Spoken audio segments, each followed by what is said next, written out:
There was an iftar in the masjid, one of the masajid, and they invited me and they called the Lord Mayor, and the Lord Mayor was an African woman of African descent, West Indian African descent, and a woman. So I went, and when they told me to give the lecture, so majority of the people there are Muslims. They had some non-Muslims, some Anglo-Saxon English non-Muslims, and some other non-Muslims, and I invited them all to Islam. And told them that giving charity, we do not give charity in this country in order to impress you. We give it for the sake of God. So they were upset at that speech, not the non-Muslims. The Muslims were upset. The non-Muslims were happy. The Muslims were upset at that speech. It's like it's a shame thing. I mean, I see a lot of these people. It's not just Asians. I think even some, you know, Anglo-Saxon converts. I think one term I coined to myself, I said it's like they're the bad smell brigade. And what I mean by that, I'm not saying they smell bad. What I'm saying is they treat Islam like a bad smell. It's like they're always apologizing for it. Like, excuse me, I've just come from the gym. Please, you know, excuse me, pardon me. I need to go home and have a shower. I forgot my itter at home or something like this. That's what they tend to talk about Islam. They're always apologizing for it. They're always making excuses for it and saying, no, it doesn't really mean that. We don't really say that. You know, and they take it too far, where it gets to the point where people who aren't Muslims see it as ridiculous. Like, there are so many times, I've lost count of how many times I've been in a situation where I'm sat with someone who's not a Muslim. It could be at work, it could be in a cafe, it could be on a train, we're just talking or something, and a Muslim will just interrupt and be like, and say to me like, oh, because I'm dressed like this, oh, you don't have to dress like that, all nervously. I'm like, first, A, where did you come from? B, why are you assuming that it's a problem? Why are you assuming that? That's actually happened where you've had a Muslim. A Muslim has said something, and it's assumed that the way I'm dressed is giving him panic attacks or something, right? And then this guy who's not Muslim comes to my defense and says, "No, what? I like what he's wearing."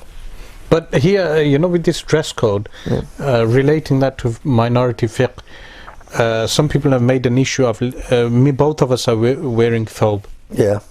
So we're wearing a thobe now. I wear a thobe because I'm comfortable in a thobe. I've been wearing thobes from the age of 13. So I'm comfortable in a thobe. But some people, they don't feel comfortable me wearing a thobe. Meaning Muslims who are not comfortable with me or you wearing a thobe. So there are some people attempting to appease that crowd by saying the garment is not as important, but there is something known as Sha'airul Islam. Which is hallmarks of a Muslim and Islam.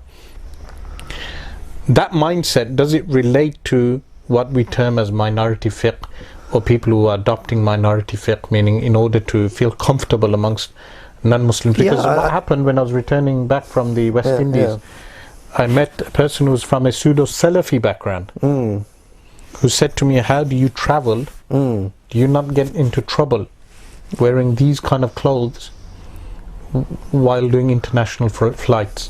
And I said, no, why should garments cause a problem for me? I had the same issue, because I always fly like this. I've been to the US like this, I've been here like this. I've never had an issue. Again, but it has to do with mindset. It has to do with mindset, because you're bringing this point about inferiority complex. It has to do with mindset.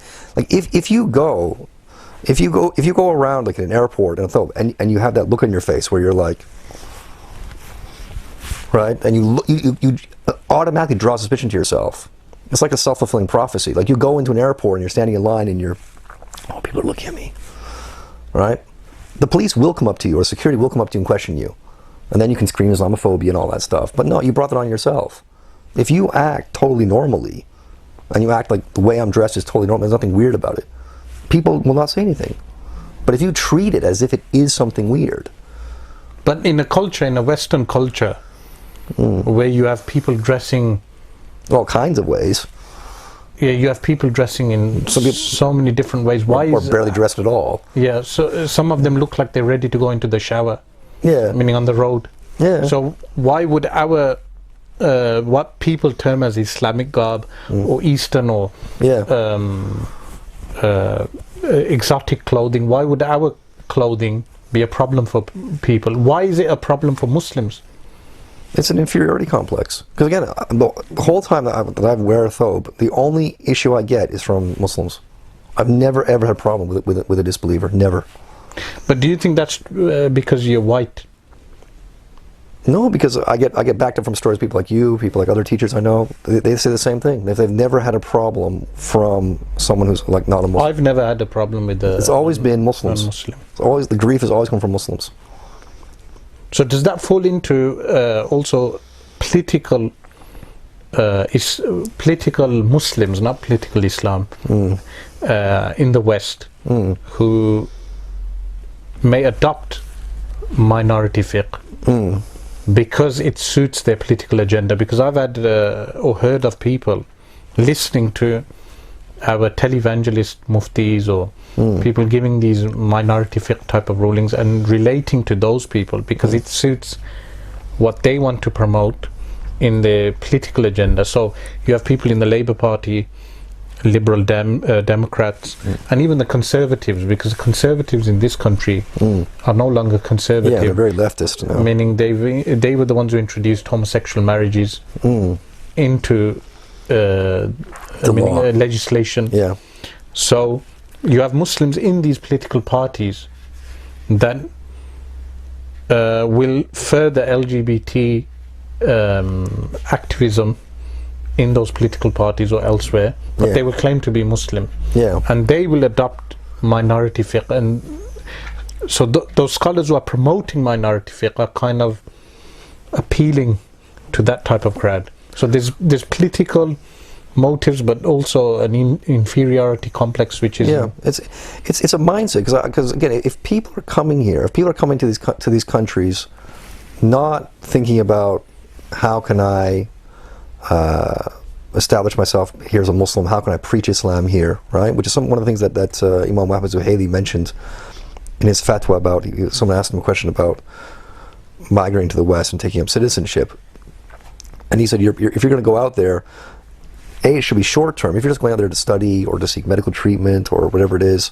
that's fine. Or you have some sort of some trade to do, that's fine. But if you're going to stay there long term, your mission is da'wah. You have to be, because what we want to see is we want to see Darul Kufr become Darul Islam. Now, before people get scared and alarmed by that, what he means is by persuasion and conviction, right? We have to preach the faith and bring people that way. But if you're going to be out there and your faith is going to be watered down and eroded over time, then you get out. You shouldn't be there. So if people are here with another intention, they've come out here to get a better standard of living, to make some money, they just want to fit in. That's what it looks like. They just want to fit in. They don't want to cause any sort of controversy. What I've always thought is a lack of confidence in Islam is due to a weakness of iman, a weakness of faith. So, and a weakness of faith is due to what? Weakness of faith, a lack of knowledge. But someone would say some of these du'at, callers to Islam, have immense knowledge regarding Islam. It's a lack of knowledge, but I think one of the things I got in the book, there's knowledge, but there's also you have to go back to, we had a discussion with that brother in the masjid, subhanAllah, about like why people become Muslim in the first place, right? So one of the things I got to, because I'm in my book I am talking more, I think, to new Muslims as opposed to newly committed Muslims. But you look at some of these prominent, what I call spokesmen for Islam in the West, or hippie converts as they call them. A lot of these people, they became Muslim in the 1970s at a time when Islam was hip and cool, right? It was the trendy thing to do. It was radical. It was counterculture. It was anti-establishment. And it's actually something that myself and another brother, Abu Nur al-Mizi, you know who that is, we worked this out. So at that time, it was very cool to be Muslim. So they got on that bandwagon. And they found it exotic. They found it exciting. So conviction was a secondary thing. Conviction was not the main thing of why they became Muslim. So as long as Islam was cool and funky, they were with it. They were on the train. And this carried through from the 70s through to the 80s, through the 90s. You remember the 90s, the Malcolm X movie came out in 92 and so forth. But then 9/11 events, right? September 11, 2001, which I mentioned right at the beginning of my book. I say that's a major event. That's a seminal event, because after that, like very, very quickly, it became very, very uncool. A lot of our listeners, a lot of our listeners, younger people, were not even born when 9/11 happened, and a lot of them were young children. So now they may be in their early 20s or in their teens. So they don't relate to what we talk about regarding pre 9/11 and post 9/11. Yeah, they've not seen that shift. So many of them, the first type of thinking they've been introduced to is post 9/11. Yeah. But they won't see that radical shift regarding some of the what you term as hippie Muslim converts, how they shifted. Yeah. Meaning the radical type of preaching that they did in the 90s, in the 90s, and then post 9/11 they went to the other extreme of being pro governments and pro foreign policy, and meaning shifting a lot of the blame on Muslims. Yeah. Because that's what occurred after 9/11. Yeah, it was a complete shit. But what I was getting at with the theory was that because Islam became uncool, they sort of lost their sort of enthusiasm for it, because Islam was no longer giving them what they wanted from Islam. Because one of the major things I point in that book is that when you become a Muslim, it's not about you, right? You're serving Allah and you're serving His religion. That's what you're doing now that you're a Muslim. You're not becoming a Muslim because of what Islam can do for you, because Islam can give you a warm and fuzzy feeling inside, or Islam can give you some money, or Islam can give you a social life. That's not why you're becoming a Muslim. You're becoming a Muslim to serve Allah. So like one of the lines, Ubudiyya, servitude. Yeah, it's Ubudiyya. One of the things I said in the book was I said that the ship of salvation, which is what Islam is, the ship of salvation is open. It's there. Anyone can get on board. But once you're on board, it's all hands on deck. Right? You have to get down to work. You can't be like waiting around for other people to serve you and take care of you. You have to put the effort in. And that's why I take it further before that. And I quote Imam Muhammad al-Ash'ari, the great Egyptian scholar, because I translated a huge chunk of his tafsir when I was living in Morocco. And he mentioned one time where he was in America, and someone asked him about the apostasy ruling. They said, why is it that an apostate is executed? What's the reason for this? And he switched it around. He said that ruling is less to do with someone leaving the faith and more to do with someone entering the faith. It's quality control. You mentioned that in the book. Yeah, I mentioned in the book. It's quality control. Yeah. It's quality control. We don't want, if you're not going to be serious about this, we don't want you. This isn't a bingo club. This isn't a Sunday afternoon tennis club. If you're not serious, don't join. So, and I always put that at the forefront of my mind. So, you know, if we go back to the clothing issue, if my clothing, something as simple as my clothing, makes someone feel uneasy and they get put off, fine.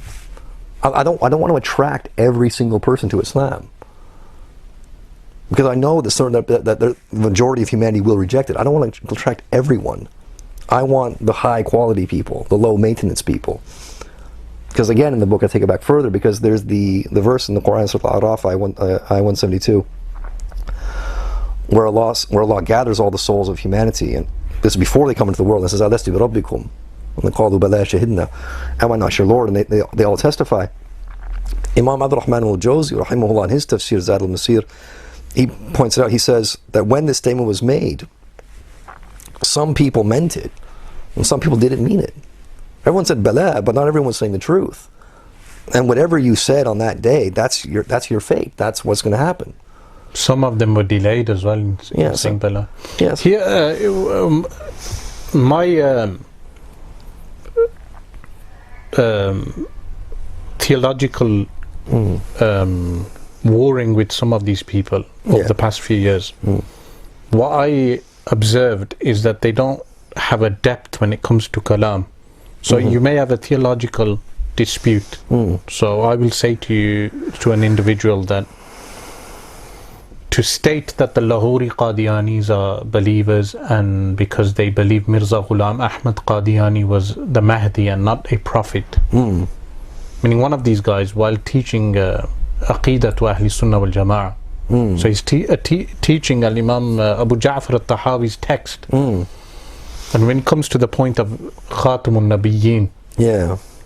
he points out things like saying the qira'ah of the verse ما كان محمد أبا أحد من رجالكم ولكن رسول الله. وخاتم النبيين. Yeah, he states that there's two qira'ahs. Okay. Which there are two qira'ahs. One is khatam and one is khatim. Yeah. But he mentions that after saying that Mirza Ghulam Ahmad Qadiani, his group is two groups. One is the mainstream and one is the Lahori Qadianis. Yeah. That believe Mirza Ghulam was the Mahdi. So we don't consider them as disbelievers. Okay. So after mentioning that, he says, look, the verse has two recitations, Khatim and Khatam. It's interesting, and he moves on. Meaning, I refuted him on that after, and he did retract because of Al-Azhar fatwa, not because of me, because of Al-Azhar. Yeah. As if we have blind faith in Al-Azhar, because in aqaid, in beliefs, there is no blind faith to an institution. Or Yeah. so what I found, two things I observed from that, and not only that dispute, other disputes as well, was number one was the lack of depth in kalam. Yeah. So they have a very surface-based, Superficial. approach to kalam, a translation of a text, but there's no intellectual, rational and spiritual depth to understanding kalam, because some people disassociate kalam from spirituality. Yeah. But if you read the works like Hashiyatud Dasuqi, and you read even Al-Bajuri, these are latecomers, but more importantly Al-Imam Al-Sanusi, you will realize all of these major mutakallimin, or majority of them, Sunni mutakallimin, were Sufis. Yeah. Al-Imam Abu Hamid Al-Ghazali being one of the major, at the forefront of that. So the first thing I noticed was their lack of depth, which I believe is the reason for their weakness of Iman when it comes to, when a fitna, a tribulation comes their way, they don't know how to handle it. Their Iman undergoes a test. Yeah. And the second thing is how they will leave subtle hints and not say something explicitly until the zeitgeist passes. Is the right time. Yeah, because they tend to do that. I notice they tend to do a lot. They tend to sort of say everything's a difference of opinion. So why mention the qira'ah of Khatam and Khatim, and then later on hold conferences and you invite a representative of the Qadiani community? And then a third thing is associating theological disputes with violence. Yeah. So if we were to refute the Qadiani, or what people term as the Ahmadiyya, we refute them. This does not entail that we call for violence against a group, or persecution of a group, or murdering of a group. But but they've associated theological disputes with violence and politics. Yeah. So if I refute the Shia on Bahthul Imama, leadership, I'm not calling for killing of Shia in Iraq and Lebanon and other places for the Shia to be persecuted in as a minority. No, meaning our dispute is theological, but it doesn't mean that there is no ta'ayush, living as a community as the way we live with other communities. But what they've gone and done is associated theological disputes with violence. Or if you're embroiled in theological disputes, you're a repugnant individual who has no basic manners, you cannot sit and dialogue. But they won't tell the audience that Imam Fakhruddin al-Razi rahimahullah spent majority of his life refuting deviants. As Imam Abu Hamid al-Ghazali refuting the Batiniyya. Likewise. But with Imam Abu Hamid, they attempt to say regarding him that toward the end of his life, because he moved into tasawwuf, he moved away from refuting, which is incorrect. He still refuted deviancy, because with the incorrect belief you can have no spirituality. Yeah, exactly. Meaning a Buddhist monk can sit for days and months without food and perform acts of worship, but why does he not attain maqam al-ihsan? because the belief is incorrect. Yeah, there's actually, I think there's a story, I think it's Imam Hassan al-Basri had a story like that where he said, he said, I believe it was him, please correct me if I'm wrong, but I think it was him, where he said that he reached a station with Allah, a maqam with Allah, where every prayer was like a nafil. That's how it felt. Every prayer was a nafil. Like that's how he was praying, with so much joy and peace. And then he lost that maqam. He said he lost that maqam once because an innovator said something in his presence and he didn't refute him. You see, there's a clear connection there between having sound theology and refuting. But the same people would also make the audience think that certain sins are greater than innovation. Meaning downplaying bid'ah. Yeah. Bid'ah in belief. Yeah. Not bid'ah in practice, bid'ah in belief. So a person can have a bid'ah in belief and there's a tolerance for that. Yeah. But there's a lack of tolerance for other things, Yeah. which we would term as being furu'. Yeah. I remember they made a documentary regarding Al-Imam Abu Hamid Al-Ghazali. Yeah. And in that documentary, an actor plays Al-Imam Abu Hamid Al-Ghazali rahimahullah, and in that documentary they portray Al-Imam Abu Hamid Al-Ghazali as being someone as tolerant towards innovators and heresy.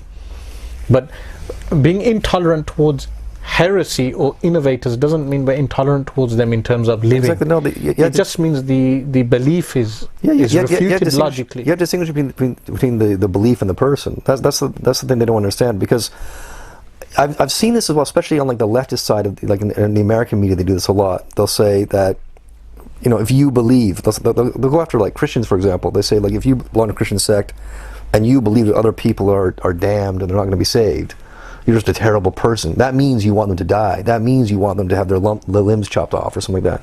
No, it doesn't mean that at all. It doesn't mean that at all. It just means that they're not saved. It's theological. It's theological.